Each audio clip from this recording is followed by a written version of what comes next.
نحمده ونصلي ونسلم على رسوله الكريم أما بعد قال الله تبارك وتعالى والسابقون الأولون من المهاجرين والأنصار والذين اتبعوهم بإحسان رضي الله عنهم ورضوا عنه عن علي بن حسين بن علي رضي الله تعالى عنهم قال قال رسول الله صلى الله عليه وسلم من حسن اسلام المرء تركه ما لا يعنيه رواه الامام الهمام الاحمد في مسنده اللهم صل على محمد وعلى آل محمد كما صليت على ابراهيم وعلى آل ابراهيم انك حميد مجيد اللهم بارك على محمد وعلى آل محمد كما باركت على ابراهيم وعلى آل ابراهيم انك حميد مجيد۔ معزز دوستو، جمادی الاولیٰ سن 1444 ہجری اپنی آب و تاب سے جاری ہے اور دوسرا عشرہ اس مہینے کا پورا ہو رہا ہے۔ بمطابق 16 دسمبر 2022 ہے۔ میں آج جس عظیم شخصیت کا ذکر کرنے لگا ہوں ان کی پیدائش بھی اسی جمادی الاولیٰ کے مہینے سن 37 ہجری کی 16 تاریخ میں ہے۔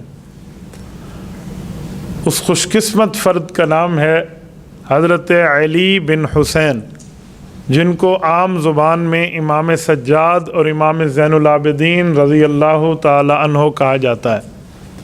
یہ ان کی ولادت ہے اور یہ حضرت حسین رضی اللہ تعالیٰ عنہ کے وہ عظیم بیٹے ہیں جو میدان کربلا کے غازی ہیں۔ مردوں میں معرکہ کربلا کے اندر واحد فرد ہیں جو میدان جہاد سے بچ کر دنیا میں لوٹے ہیں۔ ان کی بڑی صفات ہیں، بڑے واقعات ہیں، بڑا کردار ہے، ایک ان کا درخشاں ماضی ہے، اس لیے مستقبل میں ان کا نام آج بھی گونج رہا ہے۔ تو میں اس حوالے سے چاہوں گا کہ چند باتیں میں آپ کی خدمت میں عرض کر پاؤں۔ حضرت حسین رضی اللہ تعالیٰ عنہ کے یہ بیٹے حضرت علی المرتضیٰ کے پوتے جب پیدا ہوئے تو ان کا نام بھی علی رکھا گیا، اپنے دادے والا نام۔ تو ان کا نام ماولدیت یوں بنتی ہے کہ علی بن حسین بن علی۔ ان کے ایک اور بھائی ہیں، ان کا نام بھی علی تھا، وہ ان سے بڑے تھے، اسی لیے دونوں میں پہچان کرنے کے واسطے ایک لفظ بولا جاتا تھا علی الاکبر اور علی الاوسط یا اصغر، یعنی بڑے درجے میں اور چھوٹے درجے میں بیٹوں کے اندر۔ وہ میدان کربلا کے شہید ہیں اور یہ میدان کربلا کے غازی ہیں۔ ان کی ولادت ہوئی ہے سن 37 ہجری میں اور ان کا انتقال ہے سن 105 ہجری میں۔ حضرت امام زین العابدین حضرت حسین رضی اللہ تعالیٰ عنہ کی اس بیوی کے بیٹے ہیں جو بادشاہ وقت کی بیٹی تھی۔ یزدجر ایران کا بادشاہ ہے۔ حضرت عمر رضی اللہ تعالیٰ عنہ سے اس نے 2 ہاتھ کیے تو اسے سمجھ آیا کہ میرا واسطہ کس سے پڑا۔ ایران حضرت عمر رضی اللہ تعالیٰ عنہ کو یوں فتح ہو کے ملا ہے جیسے پلیٹ میں دوسرے کو ہم کوئی کھانا پیش کرتے ہیں۔ تو بادشاہ وقت کی 3 بیٹیاں گرفتار ہو کر آئیں۔ ان میں ایک شہزادی جس کو سلافہ بھی کہتے ہیں، غزالہ بھی کہتے ہیں، شہر بانو بھی کہتے ہیں، یہ حضرت حسین رضی اللہ تعالیٰ کی بیوی ہے اور امام زین العابدین کی اماں جان ہے۔ ان کی شادی کا واقعہ بھی طبقات ابن سعد الطبقات الکبریٰ میں امام ابن سعد رحمہ اللہ المتوفی 230 ہجری بڑے ہی وثوق کے ساتھ، بڑے پیار کے ساتھ واقعہ لکھتے ہیں کہ 3 بہنیں اکٹھی گرفتار ہو کر آئیں، کافر کی اولاد ہے، مسلمان ہوئے، کلمہ پڑھا، اور ان 3 بہنوں کی شادی صحابہ کرام رضی اللہ عنہم اجمعین کی اولاد سے ہوئی ہے۔ حضرت علی المرتضیٰ کے بیٹے حضرت حسین رضی اللہ عنہ کو ایک بیٹی ملی، حضرت عمر کے بیٹے عبداللہ بن عمر رضی اللہ عنہ کو ایک بیٹی ملی، اور حضرت ابوبکر صدیق کے بیٹے محمد بن ابی بکر صدیق رضی اللہ عنہما کو ایک بیٹی ملی۔ یہ تینوں آپس میں جسے ہم کہتے ہیں ہم زلف بنتے ہیں اور ان کی اولاد آپس میں کزن خالہ کی اولاد بنتی ہے۔ حضرت علی المرتضیٰ کا پوتا اس سے امام زین العابدین پیدا ہوا ہے، حضرت عمر کا پوتا سالم بن عبداللہ پیدا ہوا ہے، اور حضرت ابوبکر صدیق کا پوتا قاسم بن محمد پیدا ہوا ہے۔ یہ تینوں لوگ آپس میں خالہ زاد بھائی بھی ہیں، صحابہ کی اولاد ہے، اور ان تینوں کا نام دنیا میں ایک بلند پایا فقیہی، عالم، زاہد، عابد، ثقہ، متقن، امام وقت کی حیثیت سے دنیا جانتی ہے۔ یہ تینوں صحابہ کی اولاد ہیں، اسی لیے تابعین میں ان کا شمار ہے۔ تابعین کا معنی صحابہ کرام کی اولاد، صحابہ کرام کے شاگرد۔ رسول اللہ کے شاگرد کو صحابی کہتے ہیں اور صحابی کے شاگرد کو تابعی کہتے ہیں۔ تو امام زین العابدین رحمۃ اللہ تعالی علیہ بھی یا رضی اللہ عنہ کہہ دیں تب بھی ٹھیک ہے، تابعین کو رحمہ اللہ بھی کہہ سکتے ہیں، رضی اللہ عنہ بھی کہہ سکتے ہیں۔ بس ایک فرق کر لیجئے گا کہ وہ نام صحابہ میں بھی ہو اور تابعین میں بھی ہو، تو دونوں کا فرق ظاہر کرنے کے لیے رضی اللہ اور رحمہ اللہ بولا جائے گا، یعنی صحابی کے لیے رضی اللہ، تابعی کے لیے رحمہ اللہ۔ اور اگر وہ نام صحابہ میں موجود نہ ہو تو تابعین کو رضی اللہ عنہ کہنا کوئی جرم نہیں ہے۔ قرآن کریم سورۃ نمبر 9 سورۃ توبہ آیت نمبر 100 11ویں پارے کے پہلے صفحے میں تابعین کے لیے رب کریم نے رضی اللہ عنہ بولا ہے۔ جو آیت میں نے آپ کے سامنے خطبے میں پڑھی ہے، والسابقون الاولون من المہاجرین والانصار، اللہ نے صحابہ کرام کے طبقات کا ذکر کر کے فرمایا والذین اتبعوہم بإحسان رضی اللہ عنہم ورضوا عنہ، کہ اگر نیکی میں ان کا کوئی اتباع کرنے والا ہے تو اللہ ان سے بھی راضی ہے۔ اس بنیاد پہ ہم امام اعظم ابو حنیفہ کو بھی رضی اللہ عنہ کہہ سکتے ہیں، تو حضرت امام زین العابدین ہیں، حضرت سالم بن عبداللہ ہیں، یا حضرت قاسم ابن محمد ہیں رضی اللہ عنہ، ان کے ساتھ بھی کہا جا سکتا ہے۔ ان کے لیے کتب میں بہت سی باتیں ایسی موجود ہیں جو میں آپ کی خدمت میں 2-4 پوائنٹ رکھتا ہوں۔ نام تو ان کا علی ہے، لیکن ان کو زین العابدین اور سجاد کیوں کہا جاتا ہے؟ یاد رکھیں، زین العابدین کا معنی ہے عبادت کرنے والوں کی خوبصورتی، اور سجاد کا معنی ہے سجدہ کرنے والوں میں سب سے افضل، سب سے زائد، سب سے آگے، ایک خاص رتبہ نوافل کے حساب سے۔ تو اس حوالے سے اگر آپ واقعات کو تلاش کریں تو تذکرۃ الحفاظ میں حضرت امام شمس الدین ذہبی رحمۃ اللہ علیہ کا ایک قول ملتا ہے کہ ان کا یہ نام کیوں پڑا۔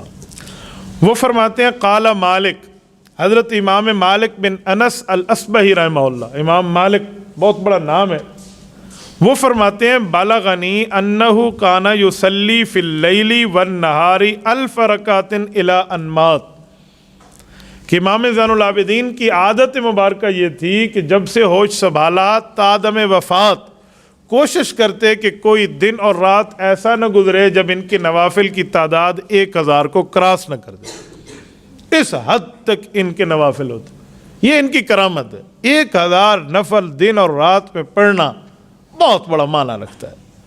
کچھ لوگ ہوتے ہیں جو کسی ایک جگہ سے دوسری جگہ بہت جلدی پہنچ جاتے ہیں، انہیں کہتے ہیں کہ اللہ تعالیٰ نے ان کو کرامت دی ہے، ان کے پاس طی الارض ہے۔ کیا معنی؟ کہ رب کریم نے ان کو زمین کاٹنے کی کرامت دے دی ہے، یہ جلدی پہنچ جاتے ہیں ایک سے دوسری جگہ۔ کہ رسول اللہ صلی اللہ علیہ وسلم کا معجزہ تھا، اللہ تعالیٰ نے فرش سے عرش تک پہنچایا ہے، تو اسی کے صدقے اس ولی اللہ کو کرامت ملی ہے، طی الارض۔ اور کچھ لوگ وہ ہوتے ہیں جو چھوٹے سے وقت میں بڑا زیادہ کام کرتے ہیں، اس ولی کو کہتے ہیں کہ اس کے پاس طی الوقت ہے، کہ ایک چھوٹے سے وقت میں رب کریم ان سے وہ کام لے لیتے ہیں جو کام بڑے وقتوں میں بھی عام بندہ نہیں کر سکتا۔ یہ امام زین العابدین رحمۃ اللہ علیہ کی کرامت ہے، اور طی الوقت ان کے پاس ہے اللہ تعالیٰ کے فضل سے کہ یہ 1000 رکعت نماز پڑھ رہے ہیں دن اور رات میں۔ اور بتانے والا کوئی عام بندہ نہیں ہے، امام مالک جیسا آدمی ہے، امام مالک بن انس الاصبہی، اللہ تعالیٰ آپ کو لے جائے۔ رسول اللہ صلی اللہ علیہ وسلم کے قدموں میں جنت البقیہ، امام نافع کے ساتھ امام مالک کی قبر اللہ کے رسول کے قدموں کی طرف موجود ہے۔ بہت بڑی شخصیت ہے امام مالک، اگر میں ان پر بات کروں تو شاید وقت کی تنگی مجھے ساتھ نہ دے، تو اتنا بڑا بندہ، اور اس کو روایت کرنے والا امام شمس الدین ذہبی جیسا آدمی ہے، جس کے لیے حافظ ابن حجر اسقلانی رحمۃ اللہ علیہ جیسے بزرگ کعبہ شریف میں کعبے کا غلاف پکڑ کے دعائیں مانگتے تھے، اللہ مجھے اس جیسے شخصیت کا حافظہ عطا فرما دے۔ یعنی ان لوگوں نے اس روایت کو نقل کیا ہے۔ تو آپ حضرت امام زین العابدین کی عبادت کا اندازہ اس سے لگا لیں کہ کس حد تک یہ عابد و زاہد ہیں۔ صحت برقرار ہو اور ان کے پاس وقت ہو تو 1000 رکعت ان کی آرام سے دن رات میں ہو جاتی۔ اور یہ جو ہماری حدیث پاک کی 6 مشہور کتابیں ہیں، کتابیں تو اور بھی ہیں، 6 مشہور ہیں، بخاری، مسلم، ابو داؤد، ترمذی، نسائی، ابن ماجہ، یہ جو 6 کتابیں جنہیں سیاستہ کہا جاتا ہے، یہ سیاستہ جو ہیں ان کے مرکزی راوی ہیں، روات میں، راویوں میں ان کا نام موجود ہے امام زین العابدین کا۔ کئی روایتیں ان کی اس میں بھی ہیں، ان کے علاوہ بھی ہیں۔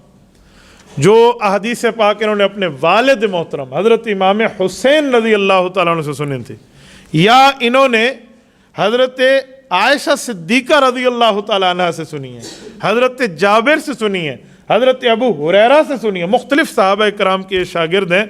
آپ اگر روایات اٹھائیں تو اصح الاسانید اہل بیت کے نام پہ ایک سند ملتی ہے، یعنی جس روایت میں تمام رسول اللہ صلی اللہ علیہ وسلم کے اہل بیت کے خوش قسمت افراد موجود ہوں، یعنی امام زین العابدین ہیں، پھر ان کے والد حضرت حسین ہیں، پھر ان کے والد حضرت علی المرتضیٰ ہیں، یا حضرت حسین کے بعد ان کی والدہ حضرت فاطمہ ہیں، یعنی ڈائریکٹ یہ سلسلہ نسب رسول اللہ کی فیملی میں ہی رہتا ہے، اسے اصح الاسانید اہل بیت کہا جاتا ہے۔ تو امام زین العابدین کی سند اتنی مضبوط ہے، یہ حدیث پاک کو رسول اللہ صلی اللہ علیہ وسلم کے گھر سے کوٹ فرماتے ہیں۔ ان میں ایک روایت جو میں نے آپ کی خدمت میں پڑھی ہے، وہ حضرت حسین رضی اللہ تعالیٰ عنہ نے رسول پاک علیہ السلام سے سنی ہے، اور حضرت حسین نے یہی حدیث پاک امام زین العابدین اپنے بیٹے کو یاد کرائی ہے۔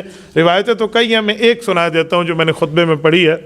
حضرت امام زین العابدین فرماتے ہیں میں نے اپنے والد حضرت حسین سے سنا کہ حضرت حسین فرماتے میں نے اللہ کے رسول سے سنا، من حسن اسلام المرء ترکہ ما لا یعنی، فرمایا کوئی مؤمن چاہتا ہے کہ میرا مذہب اسلام خوبصورت بن جائے، میرا مذہب اور میرا دین خوبصورت بن جائے، تو اسے چاہیے کہ فضول باتیں، لا یعنی کی باتوں سے اپنے آپ کا دامن چھڑا لے۔ اگر اپنا دامن یہ فضول باتوں سے، فضول کاموں سے، جس کا تعلق نہ دنیا سے نہ آخرت سے، جس کا تعلق نہ ضرورت سے نہ حاجت سے، جس کا تعلق نہ قبر سے نہ اس کا حساب کتاب سے، خواہ مخواہ کی جس کو ہم کہتے ہیں پانی دی مدھانی لگی بیٹھی ہے، کوئی فائدہ کو نہیں، ایسی فضول باتوں میں لگے ہوئے ہیں، تو ان باتوں سے اپنے دامن کو چھڑا لیں۔ فرمایا ایسے مؤمن کا ایمان خوبصورت بن جائے۔ یہ حدیث پاک اصح الاسانید ہے، اس کو امام احمد بن حنبل رحمہ اللہ نے مسند احمد میں اصح الاسانید اہل بیت کے نام سے ذکر فرمائی ہے۔ اسی طرح کئی روایتیں ہیں جو حضرت امام زین العابدین رحمۃ اللہ تعالیٰ علیہ کے واسطے سے امت مسلمہ کو ملی ہیں۔ اچھا، ان کی روایات میں جو ان کے اساتذہ ہیں جن سے یہ احادیث پاک نقل کرتے ہیں، میں ان میں چند کے نام آپ کی خدمت میں عرض کرتا ہوں۔ اپنے والد حضرت حسین سے کئی احادیث سنی ہیں، اپنے چاچو حضرت امام حسن رضی اللہ تعالیٰ عنہ سے کئی احادیث پاک سنی ہیں، اور یہ بات یاد رکھیں کہ حضرت امام زین العابدین کی بچپن میں ملاقات حضرت علی سے ہے، کیونکہ یہ سن 37 ہجری میں پیدا ہوئے ہیں، اور حضرت علی کی شہادت سن 40 ہجری میں ہے۔ یہ 3 سال کے تھے جب ان کے دادا حضرت علی المرتضیٰ رضی اللہ تعالیٰ عنہ دنیا سے تشریف لے گئے، تو یعنی حضرت علی المرتضیٰ نے بھی تو ان کو اٹھایا ہے۔ ہم حضرت امام اعظم ابو حنیفہ کے لیے اس بات پہ فخر کرتے ہیں کہ امام اعظم ابو حنیفہ کے والد حضرت ثابت بن زوتی کو حضرت علی المرتضیٰ نے اپنی گود میں اٹھایا تھا، اپنی زبان سے گھٹی دی تھی، شہد چٹوایا تھا، اور اس کے لیے علوم اور برکات کی دعائیں کی تھی۔ یہ حضرت امام ثابت ہیں، ثابت والد ہیں حضرت امام حنیفہ کے، نعمان بن ثابت۔ تو جب والد کو اٹھایا، بیٹے کے وہ علوم ہیں جو دنیا میں آج بھی حنفیت کو سلام پیش کیا جا رہا ہے۔ کہتے ہیں اس وقت پوری دنیا میں 1 ارب سے زائد مسلمان ہیں، 1 ارب 30 کروڑ مسلمان تو 1994 کی مردم شماری کاؤنٹنگ میں تھے، ان میں حنفی مسلمانوں کی تعداد 86.5 کروڑ آج سے 30 سال پہلے۔ تو اس وقت تو مسلمان کتنے زیادہ ہوں گے، یعنی 70% مسلمان امام ابو حنیفہ کو فالو کرتے ہیں پوری دنیا میں۔ تو کل قیامت میں مسلمان جو دنیا کے ہیں، وہ کافر، وہ سارے ملا کر کتنی صفیں بنیں گی جو اللہ کے دربار میں پیش ہوں گے؟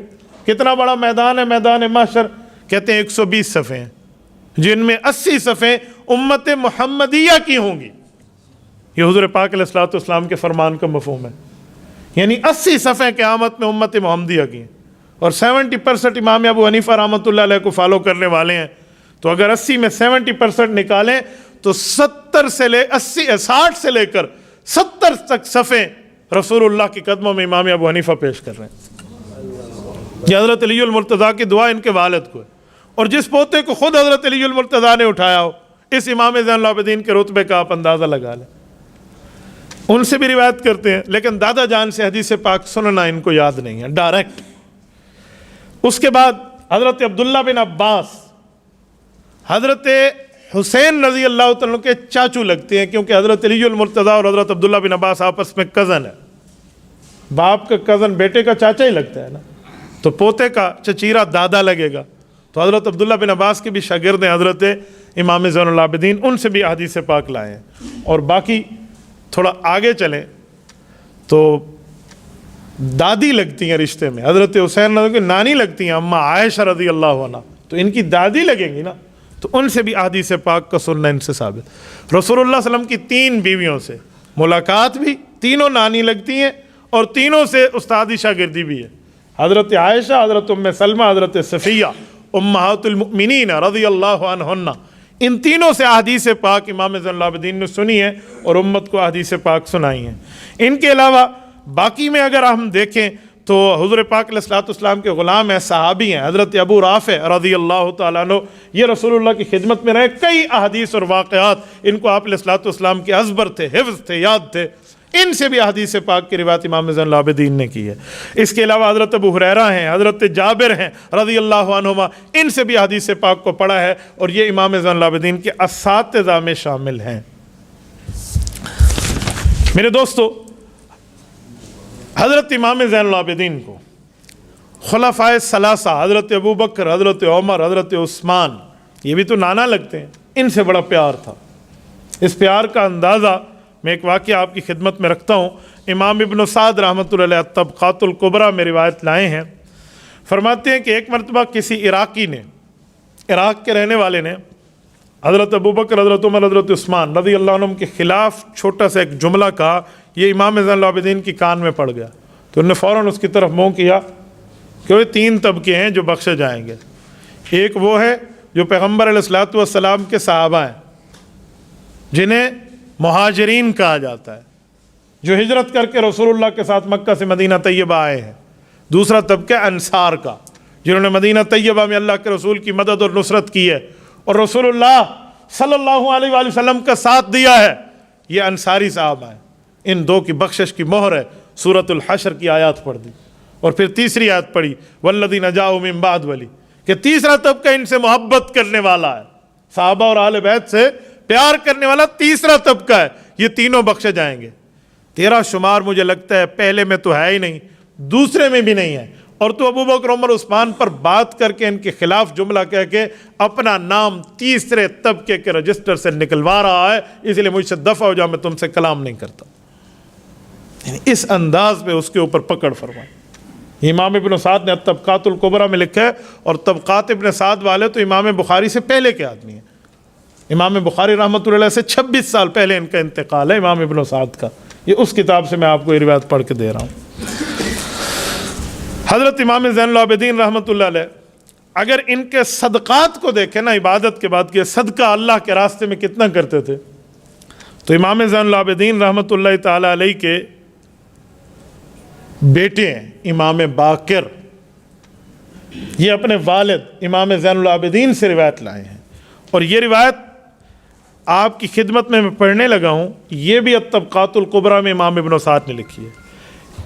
حضرت امام باقر فرماتے ہیں ان اباہ علی ابن حسین قاسم مالہ مرتین، فرمایا زندگی میں 2 موقع ایسے آئے ہیں جن مواقع پہ میرے والد نے کوشش کی ہے کہ میرے گھر میں ایک سوئی بھی نہ بچے، اور اپنا سارا مال اللہ کے راستے میں صدقہ کر دیا۔ زندگی میں 2 بار، پھر مال جمع ہو گیا تو پھر صدقہ کر دیا۔ اس حد تک صدقہ کرنے والے ہیں۔ آگے ایک روایت لکھتے ہیں کہ ان کے بیٹے بالکل چھوٹے تھے، وہ چارپائی پر تھے امام زین العابدین کے، ان کے غلام نے ایک سیخ اٹھائی ہوئی تھی ان کے کسی کام کے سلسلے میں، اور وہ اس کے ہاتھ سے چھوٹی اور بچے کو لگی، اور بچہ فوراً ان کے پہنچنے سے پہلے فوت ہو گیا۔ اور یہ جب آئے نا، اپنے بیٹے کی وفات دیکھی اپنی آنکھوں سے، اس غلام کی غلطی نہیں تھی، مسٹیک ہوئی تھی اس سے، بھول، جان بوجھ کے نہیں تھا، بھول ان مسٹیک تھی نا، تو اس کو کہا کہ بیٹا آپ نے یہ جان بوجھ کے نہیں کیا، کوئی مسئلہ نہیں، اور اس کو آزاد کیا تاکہ میرا غصہ بھی اس پہ نہ آئے، اور اس کے بعد بچے کی تجہیز و تکفین میں لگ گئے۔ یہ صبر وہ ہے جو پہاڑ کو بھی پانی پانی کر دے، یہ ان کا صدقہ اور ان کا حوصلہ ہے۔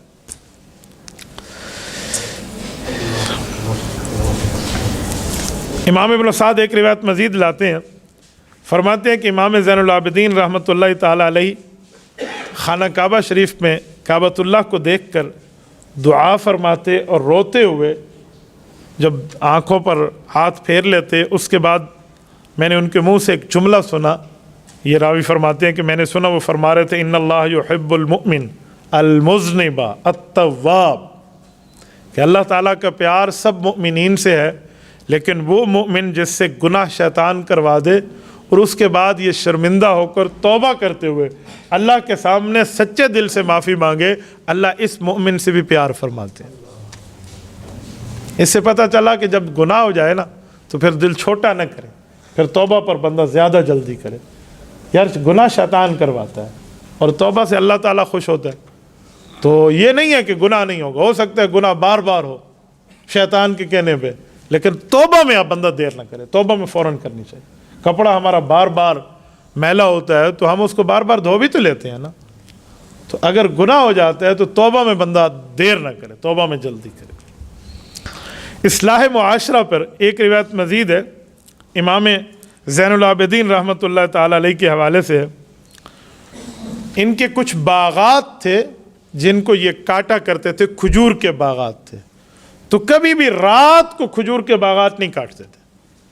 فرماتے ایک وجہ کہ حضور پاک علیہ الصلوۃ والسلام نے رات کو باغات کاٹنے سے احتیاطاً اس لیے منع فرمایا تھا، لا یسر من نخل باللیل، کہ رات کو کاٹو گے خوشے سارے ٹھیک کر کے آپ منڈی میں بھجوا دو گے، لوگ بیچیں گے، ہو سکتا ہے کسی غریب آپ کے پاس دن میں کاٹتے ہوئے آ جائے اور آپ اس کو دے دیں اور اس کی ضرورت فی سبیل اللہ پوری ہو جائے، وہ رات کو نہیں آ پائے گا، اس لیے ان کے باغ دن کو کٹا کرتے تھے تاکہ میں کسی سے اپنے دامن کو چھڑا نہ لوں۔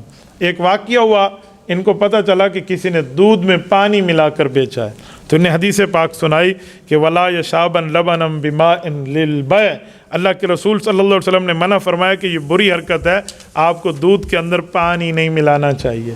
کیا مطلب؟ یعنی بیچنے کے لیے، ورنہ اپنا دودھ ہو کسی وجہ سے بندہ پانی ملا کے کچی لسی بنا لے، وہ منع نہیں ہے، یہ بیچنے والا مسئلہ ہے۔ کہیں آپ یہ نہ سمجھیں کہ دودھ میں پانی ملانا ہی منع ہے، وہ اپنے معاملات کی جائز ہے، لیکن جو بندہ کسی کو بیچتا ہے دھوکہ دینے کے لیے جو لوگ کرتے ہیں، یہ اس سے منع کیا گیا۔ اور ان کی زندگی کا عجیب واقعہ کربلا ہے، یہ میں بات کر کے بات اختتام پذیر کرتا ہوں، ذرا توجہ سے سننا۔ اس بارے میں ایک غلط فہمی مشہور ہے کہ کربلا میں امام زین العابدین کو اسی لیے چھوڑا گیا کہ یہ بچے تھے، ان کی عمر چھوٹی تھی۔ یہ بات خلاف واقعہ، ایسی بات نہیں تھی، یہ بیمار تھے، عمر ان کی ماشاءاللہ کافی تھی، بلکہ ایک بچے کے والد بھی تھے، امام باقر ان کے بیٹے تھے جو 4 سال کے تھے اور اسی میدان کربلا میں والد کے ساتھ موجود ہیں۔ تو امام زین العابدین کی عمر اس وقت 23 سے 24 سال کے درمیان ہے۔ ان کے شہید نہ ہونے کی وجہ یہ ہے کہ یہ شدید بیمار تھے اور خیمے میں تھے، یہ وجہ، ورنہ یہ نہیں ہے کہ چھوٹے بچے تھے۔ ان کا بیٹا بھی موجود ہے، امام باقر 3 سال کا ہے، امام باقر کو تو حضرت حسین نے بھی اٹھایا ہے، یہ حضرت امام زین العابدین کا بیٹا ہے، حضرت حسین کا پوتا ہے، تو یہ بھی میدان کربلا میں موجود تھے، اس لیے ان کو چھوٹا کہنا اس معاملے میں یہ خلاف واقعہ۔ ان کی پیدائش سن 37 ہجری میں اور کربلا ہوا ہے 61 میں جا کے، 61 10 محرم، 37 47 57 اور 61، 23 سے 24 سال بنتے ہیں ان کی اس وقت عمر کو جس وقت واقعہ کربلا ہو رہا ہے، سن 61 ہجری سن 37 ہجری، آپ خود اس کا اندازہ لگا لیں۔ تو امام زین العابدین رحمہ اللہ نے وہاں وقت جو گزارا ہے وہ اپنی پھپھو حضرت زینب کے پاس، اس خیمے میں، حضرت حسین کی بہن بیمار تھے اس لیے وہیں تھے، تو ان کو شہید نہیں کیا گیا۔ جب اس قافلے کے افراد کو پکڑ کے اس وقت کے ظالم گورنر ابن زیاد کے سامنے پیش کیا گیا تو اس کو پتہ چلا تھا کہ حضرت حسین کا ایک بیٹا علی اور ان کو بھی میدان کربلا میں شہید کیا گیا، تو اس سے ان نام پوچھا تو بتایا گیا علی۔ فرق تھا نا علی الاصغر اور علی اکبر، تو اسے فرق نہیں پتہ تھا۔ اس نے کہا علی تو قتل نہیں ہو گیا، تو خاموش رہے۔ تو جب پھر پوچھا گیا تو انہوں نے اس کی وجہ بتائی کہ نہیں اس طرح نام ہے، یہ ہے، یہ ہے، یہ ہے۔ وہ کوئی برے لفظ بولنے لگا کہ میں تمہیں مروا دوں گا، یہ کر دوں گا۔ اس ظالم کی بڑی حرکات ہیں، اللہ تعالیٰ معاملہ ان کے ساتھ نبٹے۔ تو ابن زیاد کو نے جواب میں کہا کہ مجھے قتل کرے گا، میرے پورے خاندان کی خواتین ہیں، ان کے ساتھ کس مرد کو بھیجو گے؟ کن کو بھیجو گے؟ ٹھیک ہے پھر ان کے ساتھ کسی صالح مرد کو ان کے گھر تک بھجوا دو، آؤ میں اپنا سینہ بھی پیش کرتا ہوں، میں آخری ہوں اس کربلا کی وادی میں، مجھے بھی لے لو۔ تو کہتے ہیں اس پر اس ظالم کے دانتوں کو پسینہ آیا تو وہ رک گیا۔ یہی قافلہ بعد میں یزید کے دربار میں گیا ہے۔ میں یزید کے معاملے میں کبھی بھی واقعہ کربلا میں اس کو بری الذمہ نہیں سمجھتا، لیکن یزید نے اس شہادت کے بعد اس قافلے سے کہتے ہیں نرمی کی، اور اپنے ہاں کھانے میں بھی ان کو بٹھاتا بلاتا، کچھ دن اپنے پاس رکھا، واپس میں مدینہ طیبہ روانہ کرتے ہوئے کہنے لگا کہ اگر میں کربلا میں ہوتا تو میں ایسا کچھ نہ کرتا، آپ کے والد کے ساتھ اللہ لعنت کرے ابن زیاد پہ، یہ اس نے کیا ہے، اور اس طرح کہہ کے شاید وہ اپنی خفت مٹانے لگا۔ لیکن یہ اہل بیت کی خون کا بدلہ نہیں، یہ بدلہ نہیں ہے، یہ صرف اور صرف سینہ زوری ہے۔ تیرے پاس سلطنت ہے، تو حکمران ہے، اور رسول اللہ صلی اللہ علیہ وسلم کا خاندان ظلماً شہید ہوا ہے، اس کا جواب یہ ہے کہ اللہ فلاں پہ لعنت کرے، اس نے غلطی کی ہے، میں ہوتا تو میں نہ کرتا۔ یہ بات نہیں ہے۔ یزید کا بدلہ نہ لینا اس بات پہ اس کے نامہ اعمال کو سیاہ کر دیتا ہے، حضرت امام حسین رضی اللہ تعالیٰ عنہ کے حوالے سے۔ بہرحال یہ وہاں سے واپس آئے مدینہ طیبہ میں، اعزاز و اکرام اس نے کیا، وہ خدا جانے اور وہ جانے، لیکن جو بات کھلی کھلی ہے اس معاملے میں میں کبھی یزیدی نہیں ہوں، اور نہ یزید کا پروموٹر ہوں، اور نہ اس کی حمایت کرنے والا ہوں۔ ہم کل بھی حضرت حسین رضی اللہ تعالیٰ کے ساتھ تھے، اور قیامت میں بھی حضرت حسین کے ساتھ حشر چاہتے ہیں۔ یہ مدینہ طیبہ واپس آئے ہیں، اور مدینہ طیبہ میں پوری زندگی عبادت میں، صدقات میں، اور جو ہے نا کیا کہتے ہیں نیکی میں، زہد میں، تقوی میں، قرآن اور احادیث کو پڑھنے پڑھانے میں، حج اور عمرے میں ان کی گزرے ہیں۔ 105 ہجری میں ان کا انتقال ہے، اور جنت البقیع میں حضرت امام حسن رضی اللہ تعالیٰ عنہ کے ساتھ ان کی قبر مبارک موجود ہے۔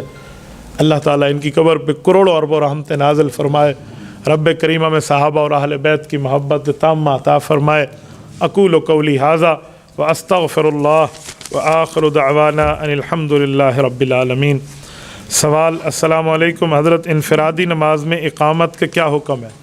یاد رکھیں نماز کی دو قسمیں ہیں، ایک ہے ادائے کامل، ایک ہے ادائے قاصر۔ ادائے کامل کا معنی 100% بندے کو کامل طریقے پہ نماز کی ادائیگی، وہ کیا ہے کہ بندہ جماعت کے ساتھ نماز ادا کرے۔ ادائے قاصر کیا ہے؟ جماعت رہ گئی ہے، اکیلی ادا کرے۔ تو اکیلی ادا کرنے میں بھی ایک چھوٹی سی فضیلت کے لیے علماء کہتے ہیں کہ ایک مرتبہ اقامت کہہ کے پھر اللہ اکبر کر لیں، تاکہ پڑھیں گے تو آپ اکیلے، ہو سکتا ہے آپ کی اقامت سے آپ کو یوں جماعت کا ثواب ملے کہ مسلمان جنات آپ کے ساتھ شریک ہو جائیں، تو آپ اقامت کہہ لیا کریں، پھر اس کے بعد آپ پڑھ لیں اگر آپ سے جماعت کے فرض رہ گئے ہیں تو۔ یہ میں آپ کو تبھی کہہ رہا ہوں اگر آپ کا دل مانے تو آپ پڑھ لیں، ورنہ یہ جملہ جب ہم کہتے ہیں کہ مسلمان جنات پیچھے مقتدی بن جائیں گے تو لوگ آنکھنا جی ایسا او نماز کو نہیں پڑھنی جو جن پیچھو آکڑو گے، لوگ کہیں گے بھی جن آ جائیں گے تو بھائی میں یہ کیسی نماز پوری کروں؟ یہ تو وہی ہے نا، ایک بندے نے کہا میں نماز پڑھ رہا تھا، جنگل میں تھا، سامنے شیر آ گیا، تو بتائیں اب نماز جاری رکھوں؟ اس نے کہا اگر تیرا وضو برقرار ہے تو جاری رکھ۔ تو یہ آپ پڑھ سکتے ہیں، اس کا یہ معنی نہیں ہے کہ کوئی جنات آپ کو چھیڑیں گے، ورنہ کسی جن کی جرت نہیں ہے کہ وہ نمازی کو اور دیندار آدمی کو چھیڑ کے دکھائے، یہ ذہن میں رکھیں۔ کبھی کبھی تکلیف آتی ہے تو ہماری غلطیوں کی وجہ سے آتی ہے، ہم اس وقت کھانا پینا کر لیتے ہیں جس ٹائم ہم نے پلیتی کی حالت میں ہوتے ہیں، اس وقت کھانا پینا، صرف روزے میں اجازت ہے کہ اس وقت آپ وضو کر کے فوراً کر لیں تاکہ سحری کا وقت نہ جائے، دن میں آپ کو تکلیف نہ ہو، ہر وقت کی عادت نہ ہو۔ لوگ پلیتی کی حالت میں، جنبی حالت میں بازار میں گھومنا پھرنا شروع کر دیتے ہیں، آنا جانا شروع کرتے ہیں، گھر میں نوافل نہیں پڑھتے، سنتیں نہیں پڑھتے، تلاوت نہیں کرتے، تو جن چھیڑتا ہے۔ یہ کام نہ ہو، نہ میں جرت سے کہہ رہا ہوں، یقین مانیے کسی جن کی جرت نہیں ہے وہ کسی مسلمان کا پاؤں اور ٹیڑھا کر کے تو دکھا دے، چھوٹے موٹے میں ڈرامے بازی میں آئے گا، آپ کلام پڑھیں گے وہ نکل جائے گا، یہ کوئی پرابلم نہیں ہے۔ تو اس لیے جن سے ڈرنے ورنے والی بات نہیں ہے۔ جن اس مسلمان سے ڈرتا ہے جو دین اسلام پر مضبوط ہوتا ہے۔ اگر ہم دین میں کچے ہوں گے نا تو وہ جن نہیں کھل سی بھی پتہ نہیں کہہ جی ہم مسلمان ہیں۔ نمبر 2، نماز میں دعا مانگنے کا حکم کیا ہے؟ کیا سلام پھیرنے سے پہلے نماز میں ایک سے زائد دعائیں مانگی جا سکتی ہیں؟ جی ہاں، آپ نفل نماز پڑھ رہے ہیں، آپ رب جلنی مقیم الصلاح کے بعد آپ کو عربی میں جتنی دعائیں آتی ہیں آپ پڑھ لیں، قرآن اور حدیث والی۔ اپنی طرف سے آپ دعا نہ بنا لیں اللہ میری شادی کرا چاہ، اس طرح کی دعائیں وہاں نہ پڑھیں، نماز ٹوٹ جائے گی۔ الفاظ قرآن اور حدیث والے ہیں، وہ آپ دعائیں جتنی مانگنا چاہیں آپ مانگ سکتے ہیں، اس کے بعد آپ سلام پھیر دیں، کوئی پرابلم نہیں ہے، جائز ہے۔ جزاکم اللہ تعالی۔